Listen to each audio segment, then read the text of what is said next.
Good morning, sir. Good morning, sir. All of you will say good morning. It will take at least 15 minutes. So either say good morning, each and every one of you. I'm waiting. I'll be listening. Then the class will be off. So if one of you have said, that is enough. Today we are going to start a new topic on the agriculture sector, that is agrarian structure. I have talked about agrarian structure initially in my lectures. This is a very important topic. Maybe you may get a question on agrarian structure. Sometimes it is asked. If you go through the previous year's question papers, rarely it has been asked in the examination. But according to me, this is the most important chapter of agriculture sector. If you do not understand agrarian structure, you will not understand the problem which is being faced in the agriculture sector. Now, let us begin by understanding what do you understand by agrarian structure.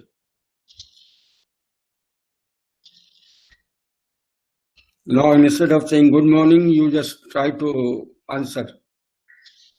Any one of you? What is your understanding, or what do you understand by agrarian structure?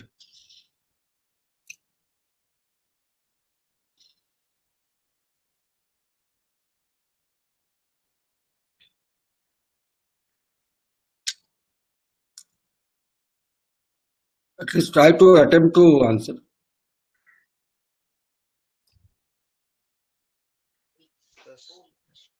I guess something related to agriculture. So it refers to land ownership between landholders. So it means the cultivation of land. Cultivation. Land is always cultivated or it is not cultivated. There is no third option. Pattern of land distribution. Sir, it involves the technical elements. No technicality. There is nothing like technicality.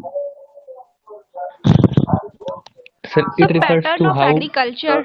the farmers put their Sir, it is the distribution pattern of land distribution in landholder.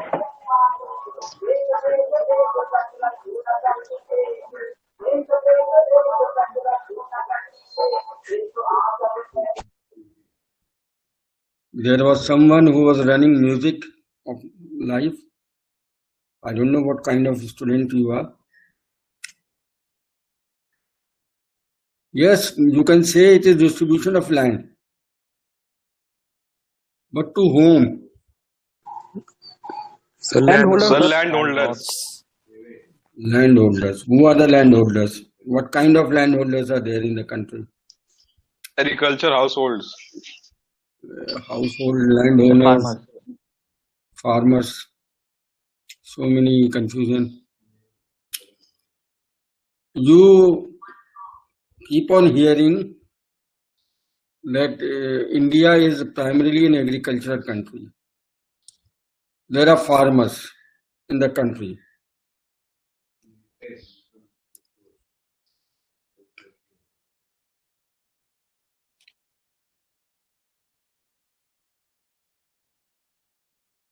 Yeah, yes.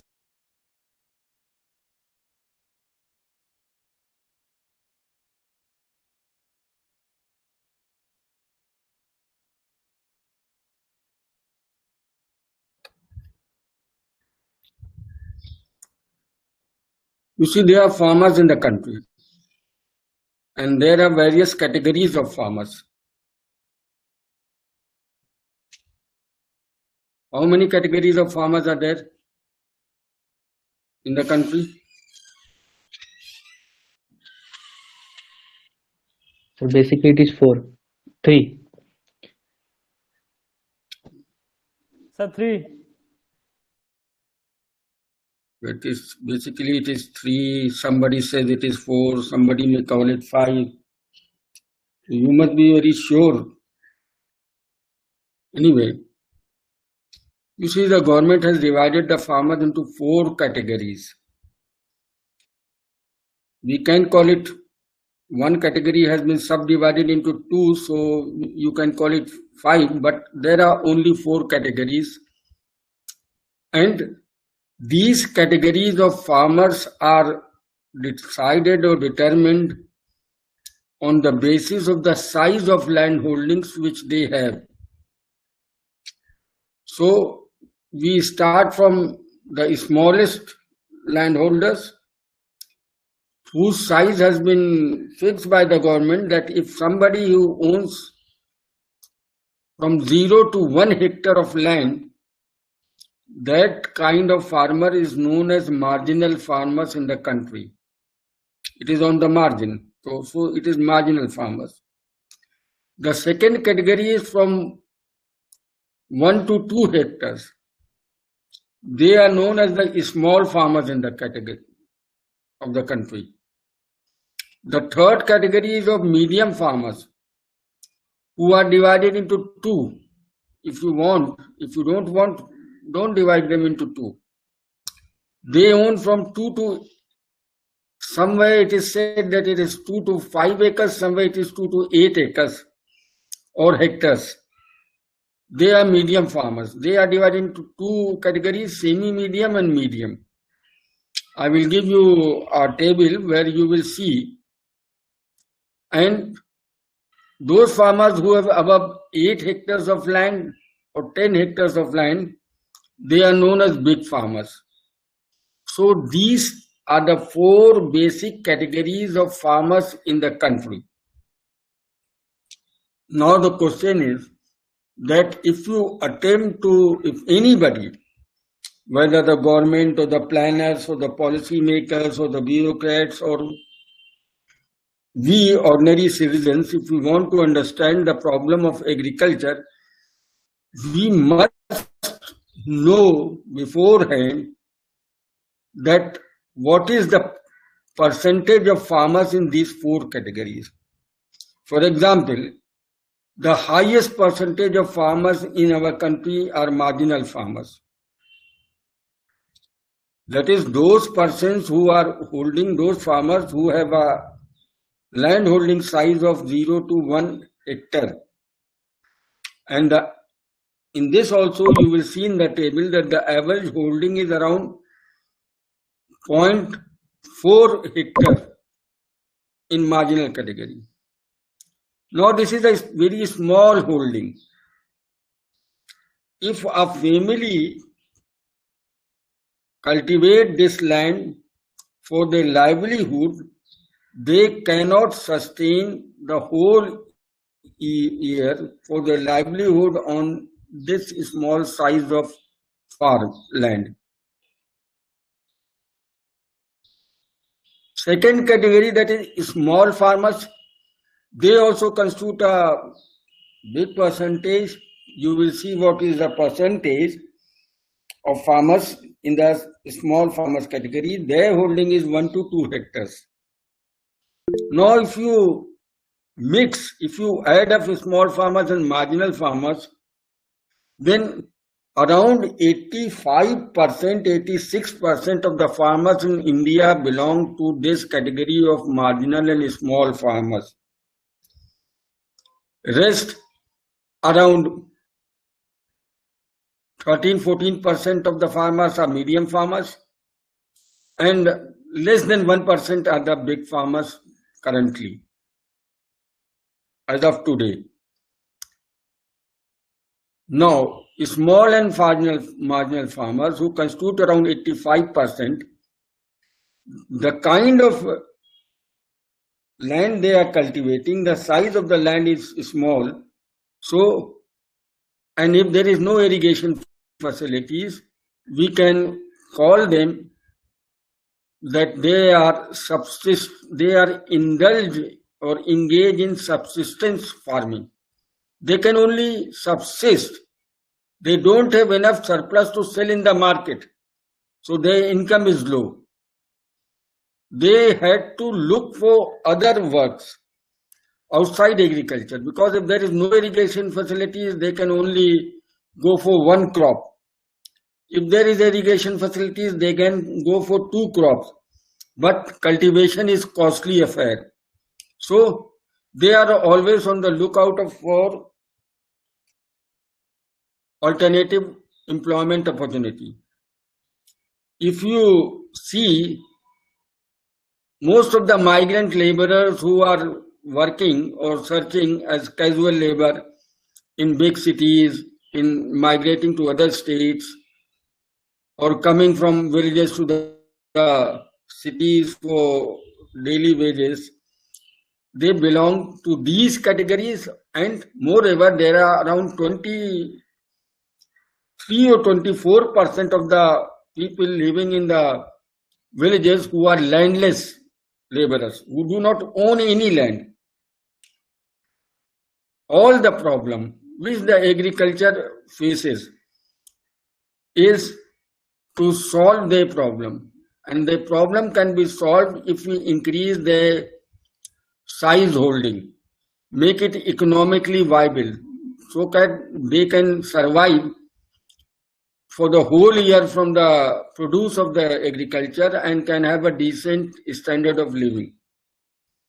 But efforts have not been made since the last 40-50 years in this context.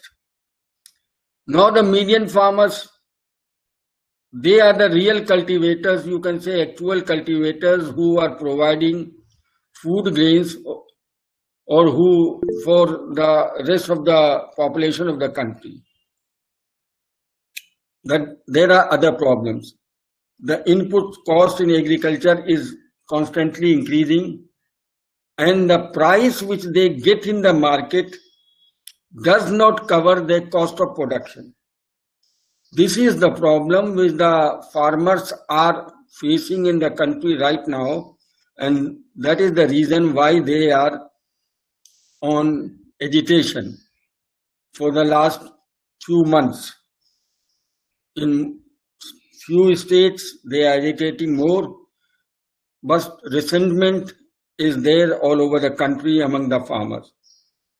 Now the problem is that if you increase the price of the produce in order to cover the cost of production, the food grains prices in the market will rise, and small farmers, marginal farmers, they will suffer, the landless laborer will suffer, and we the consumers who bank on the market, who buy from the market their food grains, because agriculture is very important.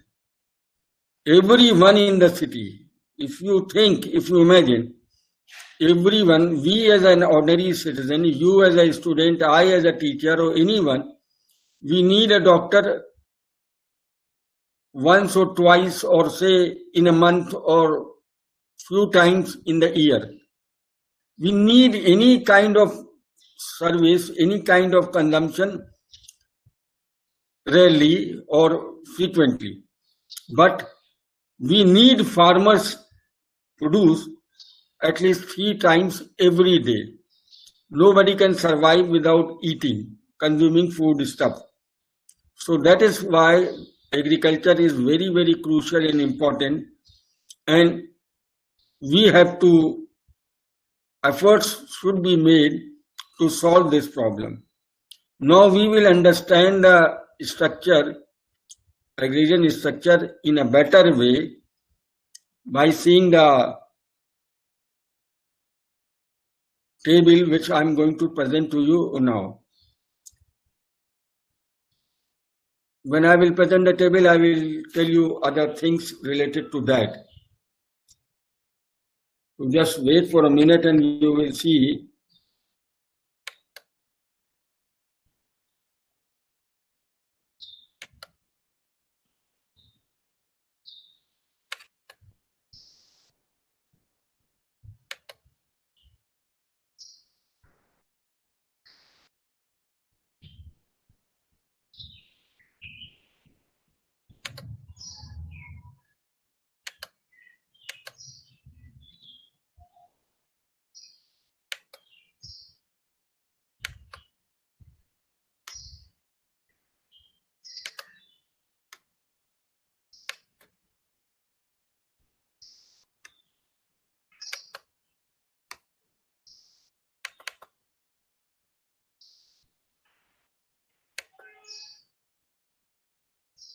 Can you see the table?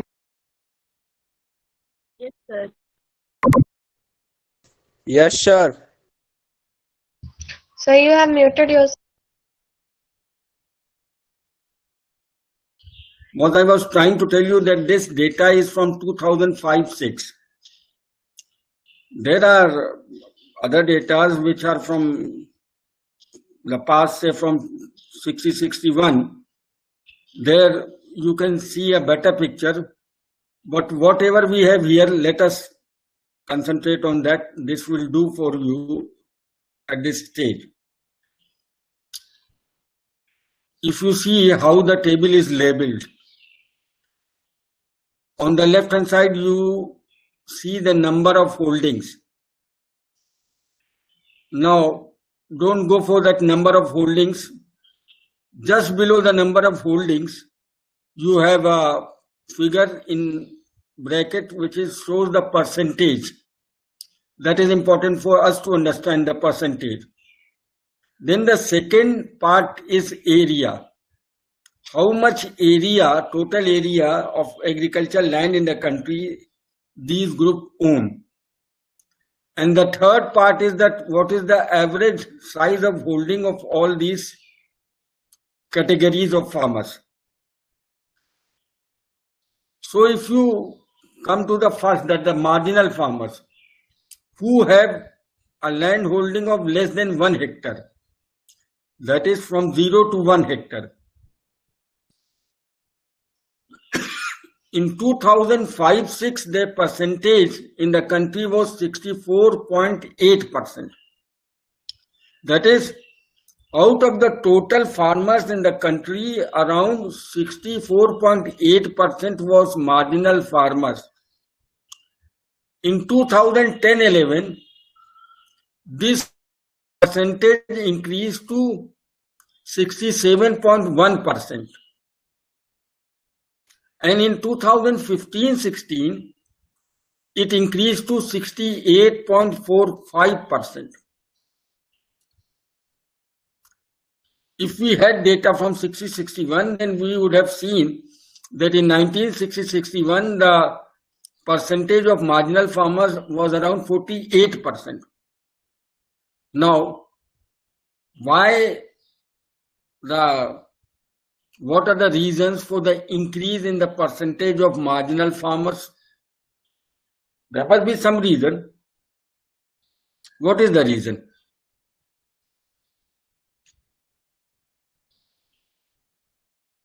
What reason can you assign? What explanation can you give to a layman, to a person who is not, that why the size, why the percentage of between population maybe. Maybe, what do you mean by maybe? Population maybe? What population? Increase in population, decrease in population? Increasing population.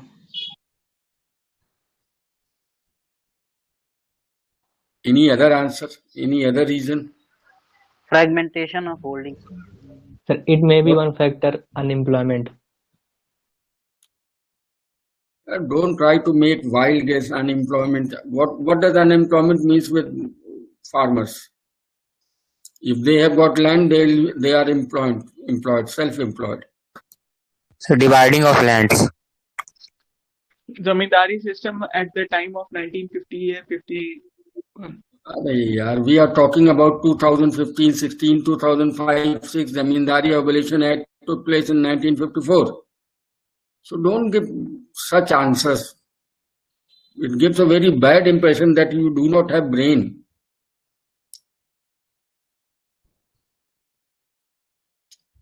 You see, there are two reasons. Two main reasons. Suppose, think about a small farmer or think about a medium farmer. The size of the family increases. Suppose a farmer has 4 children, all are male, 5 children. The poorer you are, the bigger the size of your family, the more child you have. You can observe in the society. all rich men have few children, all poor men have larger number of children, more children. The reason is we have got theories to support that. That is not here the context. So suppose I was talking about a medium farmer. He owns a land of 2 hectares and he had 5 kids. When the 5 male child grows up, they will fight among themselves to own the family land. So 2 hectares of land will be divided into 5. Everybody getting an equal share. Now, if you divide 2 by 5, you get 0.4. So 2 hectares, everybody gets 0.4 hectares. Now, when somebody gets 0.4 hectares, that means this number of the semi-medium farmers turns into marginal farmers. So their percentage increases. Similar is the case with the small farmers. As the family size grows, as the child grows up, there is division and subdivision of land. So the percentage of marginal farmers increases. This kept on happening since we gained independence, since the abolition of Zamindari Act, since the people became owner of land. So from 64.8% in 2005-6 to 68.45% in 2015-16. That means the numbers of holdings have increased. The number of marginal farmers have increased. Now the second column, the area. How much area of agricultural land was owned by the marginal farmers? In 2005-6, 64.8% of marginal farmers were owning 20.2% of land. In 2010-11, 67.1% of farmers were owning 22.5% of the land, cultivable land or agricultural land. In 2015-16, 68.5% of the farmers were owning 24.03% of land. Now, if you have this information, you can write down hundreds of pages on this with this small information. For example, the marginal farmers in the country were around 8%, not taking 4-5, let us say 68%, and they were owning around 24. That is 1/4 of the agricultural land in the country. Now, marginal farmers, try to understand the cycle. Marginal farmers, when they cultivate their land, the produce which they get is not enough to feed them for the whole year. So if they cannot sustain on that land, they will look for other employment, number one, outside agriculture, or they will work in somebody else's field, or if they are ambitious, they migrate to other places. But they do not have any saving. They don't have finance, they don't have money. So they will not be in a position to invest money or capital in their own land in order to increase the productivity.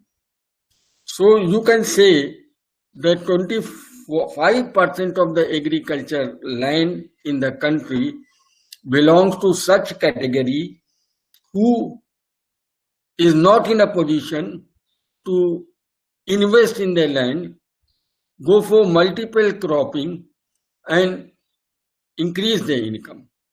Now they require finance every time when they want to sow a crop, when they want to cultivate their land. From where they will get money? If they are marginal farmers, they are poor farmers. They are poor farmers, that means they don't have much educational background. They are not educated. When you are not educated, people exploit you. So to get money, to get resources, they will turn to their next door neighbor, the rich man in their village, and nobody gives loan free of cost.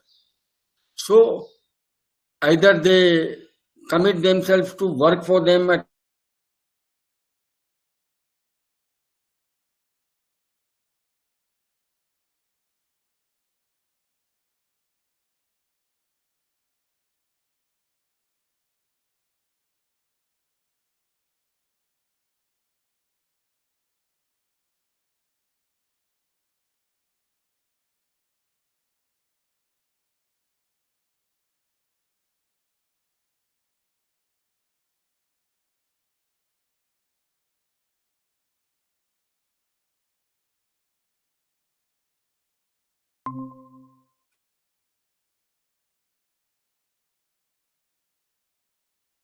get it. But poor farmers, their access to bank is very limited. So the critical issue is that around 24% of the land which they own is not highly productive. So such programs should be designed, such policy measures should be taken that either the size of holding is increased from less than 1 hectare to say 5 hectare. So it will be economically viable. If the size of holding is high, you can get loan from banks, you can get loan from other sources in the villages itself, from traders and others. So this is one category which is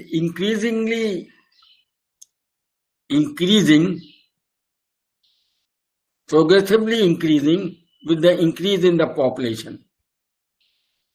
What is the average size of holding of marginal farmers? In 2005-06, it was 0.38 hectare. In 2010-11, it was 0.39 hectares. In 2015-16, it was 0.38 hectares. So, their average holding, that means 68% of the marginal farmers on an average hold less than 0.4 hectares of land, which is very small. So some measures should be taken to solve their problems. What are the measures? I will conclude in the end. Now let us come to the second category, that is small farmers. In 2005, whose size will be 1 to 2 hectares. In 2005-06, they had 18.5% of the farmers were small farmers. 2010-11, it was 17.9. 2015-16, it was 17.62. You see their percentage is declining. From 18.5 to around 17.5, that is 1% decline, means huge number of small farmers turned into marginal farmers because of subdivision of their holdings. What was the percentage of land they were holding in 2005-06? 18.5% of small farmers were holding 20.9% of the land. In 2010-11, they were holding around 22.1, and in 2015-16, they were holding 22.91% of the land. Now, if you add up the marginal farmers and small farmers, for example, you see the figure in 2015-16. If you add 68.45% and 17.562%, that means around 86% of the farmers in the country belongs to the category of small and marginal. And the percentage is around 46 or 47%. That means around half of the land, agricultural land, half of the farmers in the country, more than half, that is around 85% of the farmers, they are small and marginal farmers, and the percentage of land which they hold is around 46%. If this 46% of the agricultural land are operated in a modern way with using all the inputs, the agriculture production, the food grain production in the country can be increased, can be doubled. According to the government, the new laws, 3 agricultural laws which have been brought by the government, where we are talking about contract farming, the farmers are under fear.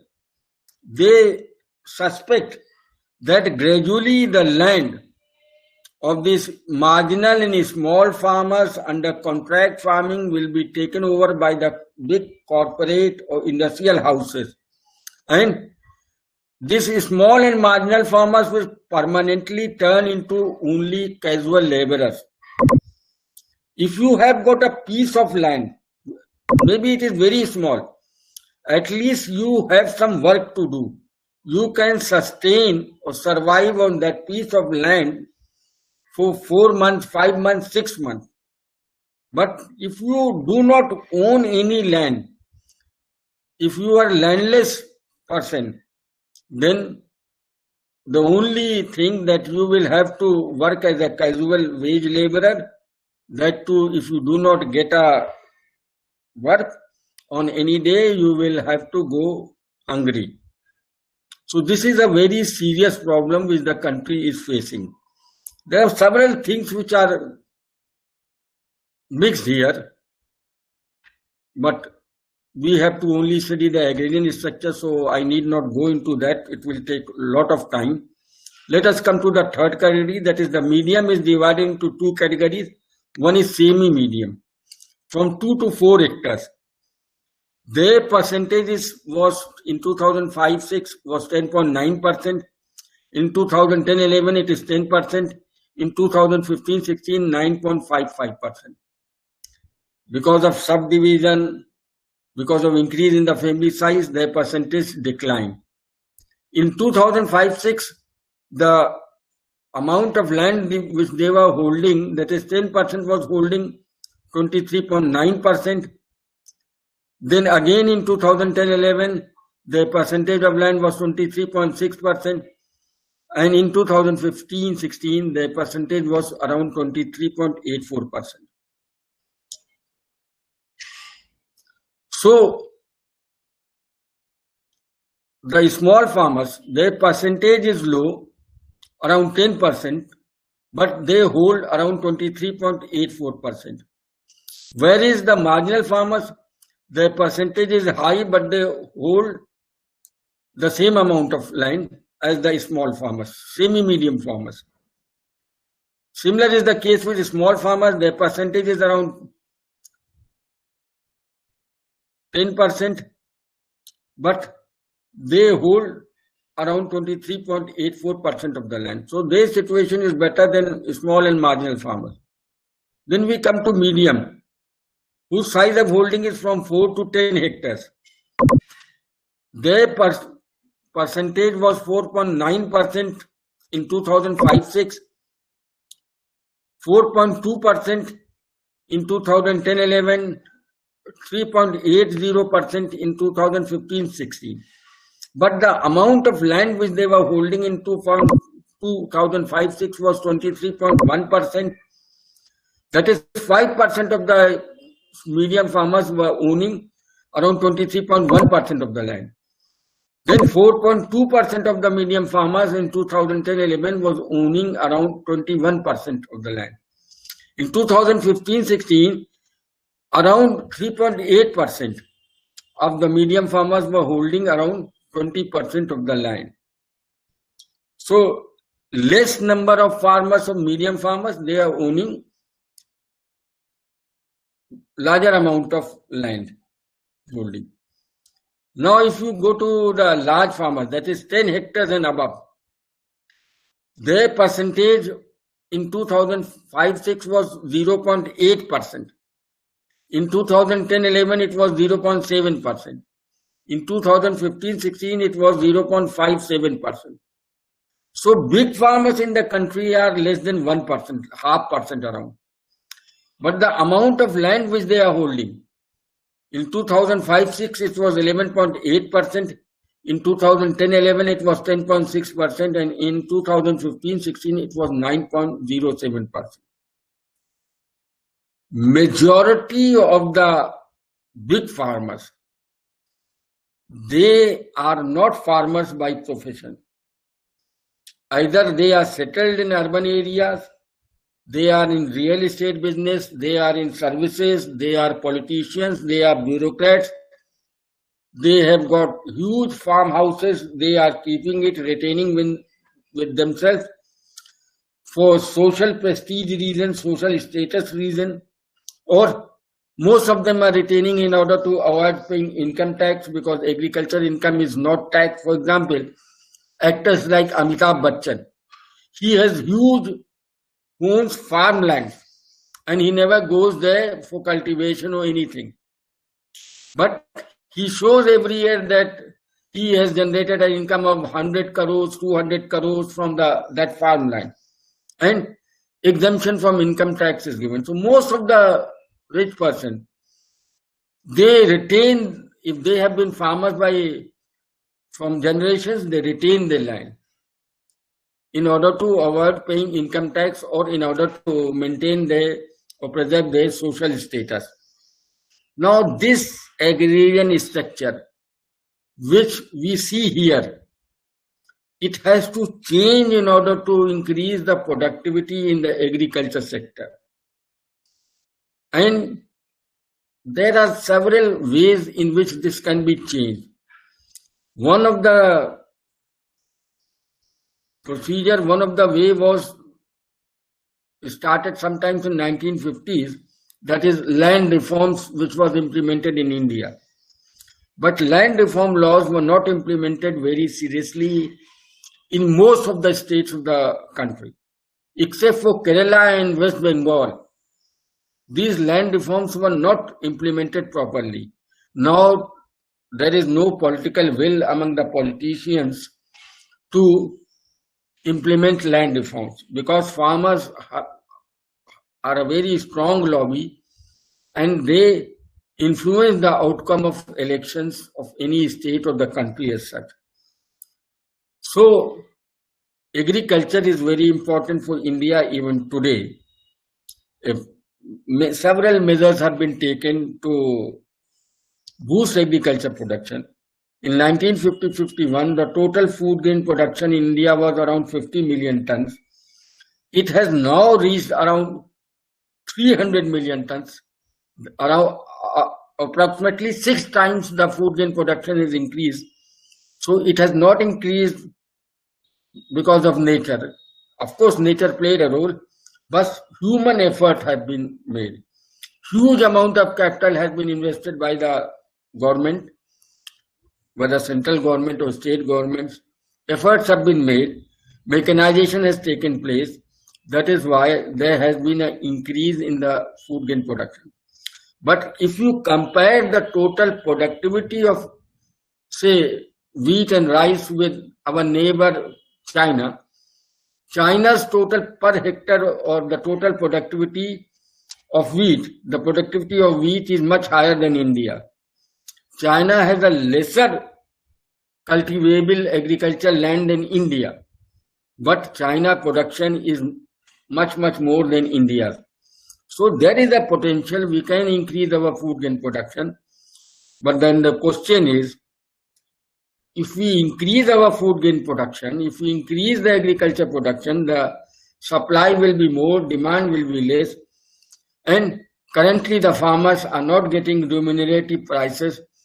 So if more supply is there, then the prices will automatically come down, so there will be problem. So what are the solutions? If you ask anyone, solution is that we need to diversify our cropping pattern. We need to grow more fruits. We need to grow more vegetables. We need to set up more agro-processing industries in the country.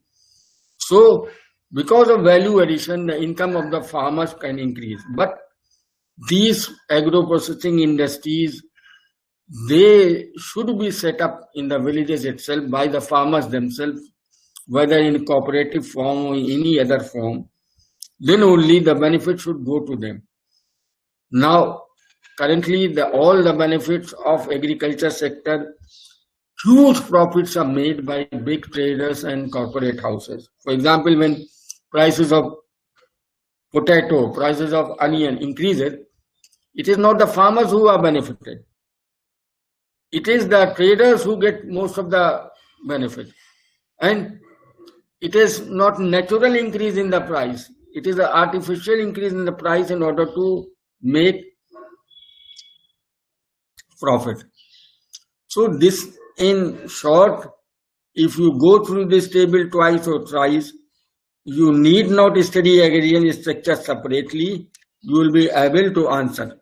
Now, if you give it a subjective type of question, then, for example, in 2005-06, the percentage of marginal farmers was 64.8. Even if you write it was 65, it was 66, or it was 62, 63, it will do. Because it is not an objective type of question. So it is easy to remember, and then you can add up and write down. Sometimes you ask what is the changing, or describe the changing agrarian structure in the country, or what is the importance of agrarian structure. I don't think you can be asked, but we are not sure, because we do not know where your paper will be set up. If it goes to some professor who knows things, he may ask such kind of question.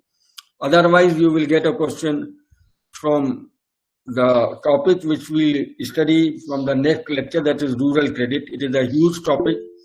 Many institutions are there. I will try to cover up in 8 or 10 lectures, or 5 or 6 lectures. Let us see, we have still got time, so there is no problem. Now, if any one of you have any question, you may ask.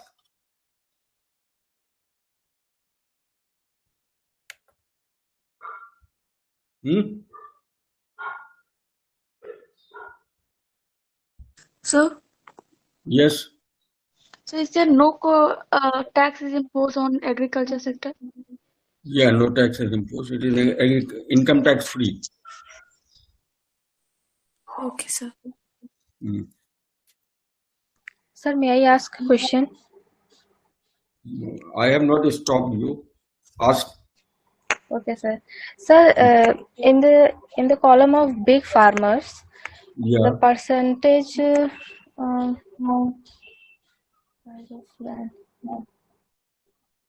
sir, the percentage size of land involving to the farmers are also decreasing. Sir, what is the reason behind it? They are selling. Suppose I own land. Till yesterday, or till a month back, I was in the category of big farmers. I did not know where my land was situated because I never went there. Nobody from my home went there, but we retained that land. Now a 6-lane highway is going from that land.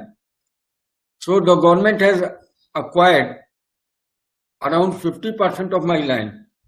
So from big category, I have come into the category of medium farmer. Though I am not a farmer, but whoever, my few relatives, they have sacrificed their education in order to look after the fields. They have become medium farmers. So if I had sold land, the category would have been changed. If it has, I have not been able to retain it because the government has taken away the land. So I have the category of the has changed from big to medium. In this way, medium to small, small to marginal. Got the point? Yes, sir.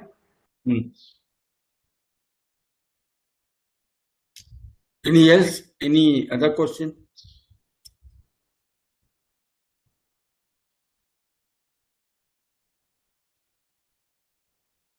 Sir, I have a question. Ask.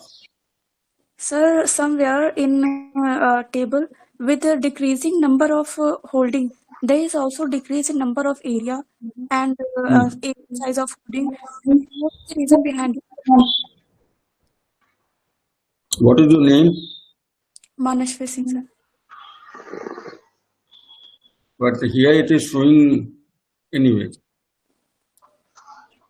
You are asking that if the marginal farmers numbers are decreasing or any categories number are decreasing, the holding is also decreasing. Huh? Yes, sir. You see, as I told you, the holding is decreasing. There can be many reasons. For example, take the case of For example, take the case of marginal farmers.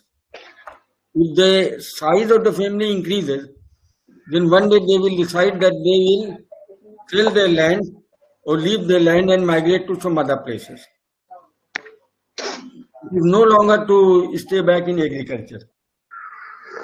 This could be one of the reasons. There could be many more.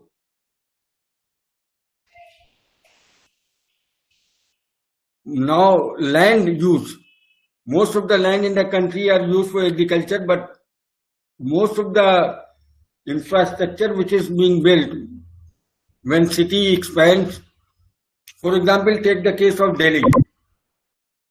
In Delhi, around 50% of the Delhi is situated on agricultural land, and that has been the development in the last 40-50 years. So in any city, the area adjoining the town are included in urban areas, so the land for cultivation will decrease. There could be other reasons also. Anything else? No, So sir. what is base year?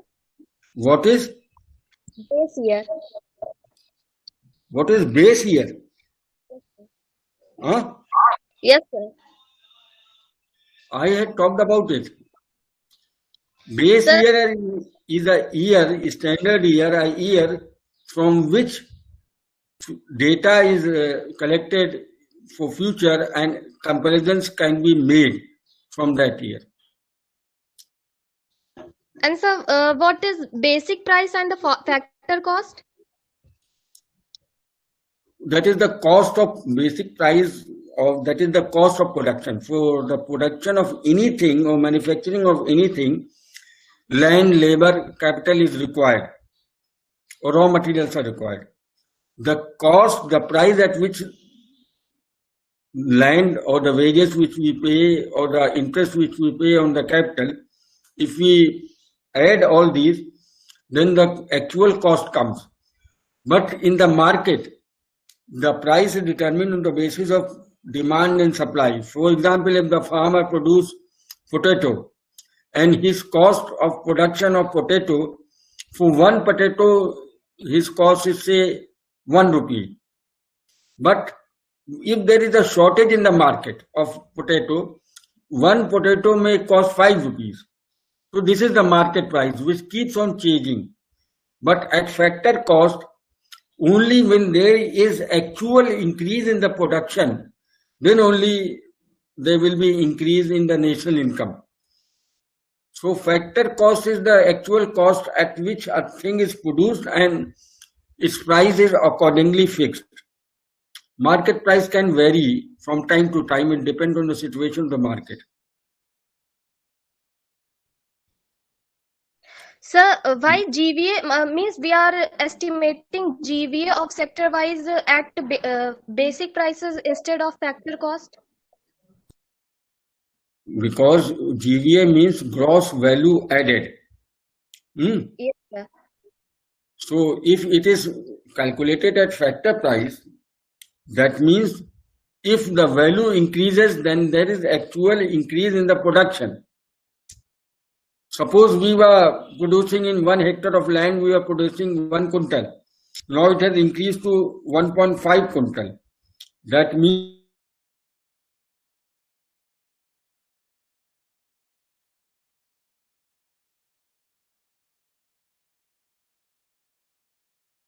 introduced 4 or 5 years back, gross value added. For example, wheat. When wheat is turned into atta, flour, then there is gross value addition. We can calculate that. If atta, wheat flour is converted into bread, then again value is added in the market. But actual wheat cost remains the same. So at factor price or cost, we will take the cost which price with the wheat commands in the market. But when value is added, then the total price increases. So why we have shifted to new methodology? Can you give me the comparison between GVA and GDP? No, I can't give it. I know the reason, but I cannot give online. Otherwise, I will land in jail. Why? You know the government policy. The government does not want to listen the truth. So why they have done it, we do not know. So which one will be good for comparing economies, GVA or GDP? Anything is good. If the base year is same, we can compare anything. And of course, the figure which is given by the authorities are correct. For example, we keep on yesterday, our defense minister said in Lucknow that very soon India will become a superpower. Now, who will believe that? 50% of the population of the country do not get food for 2 times, and we are going to become superpower. But he has said it. He is the defense minister of the country. We believe in him. Whatever he said is correct. You try to understand. So I cannot be very critical of the government online. If you come and talk to me directly, we can discuss so many things. Everybody has a different kind of understanding. So this is a reason. Every government, every policy makers, for example, what was the need of converting planning commission to Niti Aayog? Why they did it? There are thousands of reasons we can discuss on it. So if you want to see that the government wants to show all the time to the citizen of the country that they are performing and they are doing very well, then they change things. Data is changed, everything is changed in order to present a very rosy picture. For example, the economy is not doing very well, but according to the finance minister of the country, Nirmala Sitharaman, the country is doing very well. India is the fastest growing economy of the world. India is the richest country in the world. It is superpower. It is a developed country. If you believe in it, it's well and good. If you don't believe, there are people who believe in it. There are people who don't believe. So you need not go into that. You go into the basic concepts, and these questions which you are asking is not related to the topic I am taking.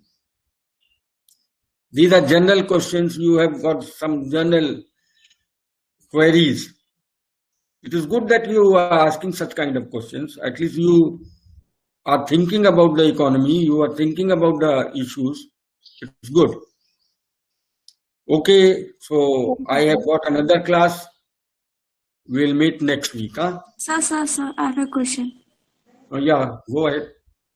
Sir, you said that there is no any tax on agriculture sector. Then it will definitely profit to farmers. But what about those people who take enjoy of it, like richers? But 90% of the farmers in India are in the category of poor people. 90%. Yes, sir. So even if agriculture income is taxed, it will be the big farmers who will be taxed. But big farmers are politicians, they are ministers, big farmers are bureaucrats, big farmers are highly placed, they are Bollywood actors and actresses. Why the government will tax rich farmers, rich people, high class people? It is the poor who have to bear the cost.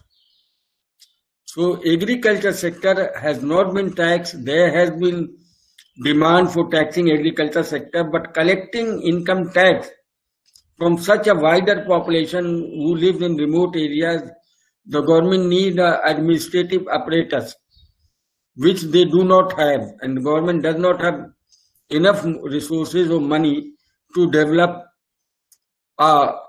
administrative apparatus. And these income tax officials, if agriculture farming is to be taxed, then believe me, 50% of the income will not go to the government treasury, but it will go into the pockets of these people who are in the income tax department, who are in the administration, the Tahsildars, the Naib Tahsildars, the Peshkars, Lekpals.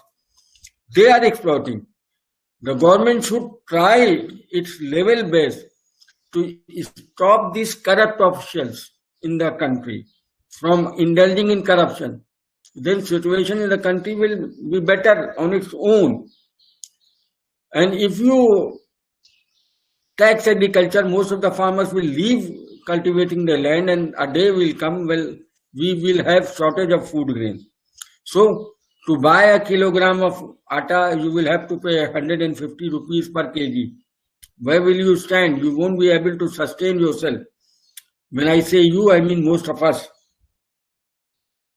That is all. So one thing more. Okay, sir. Sir, the data you were showing in some time before. So should we rely on that data, or should we rely in the new edition of the book?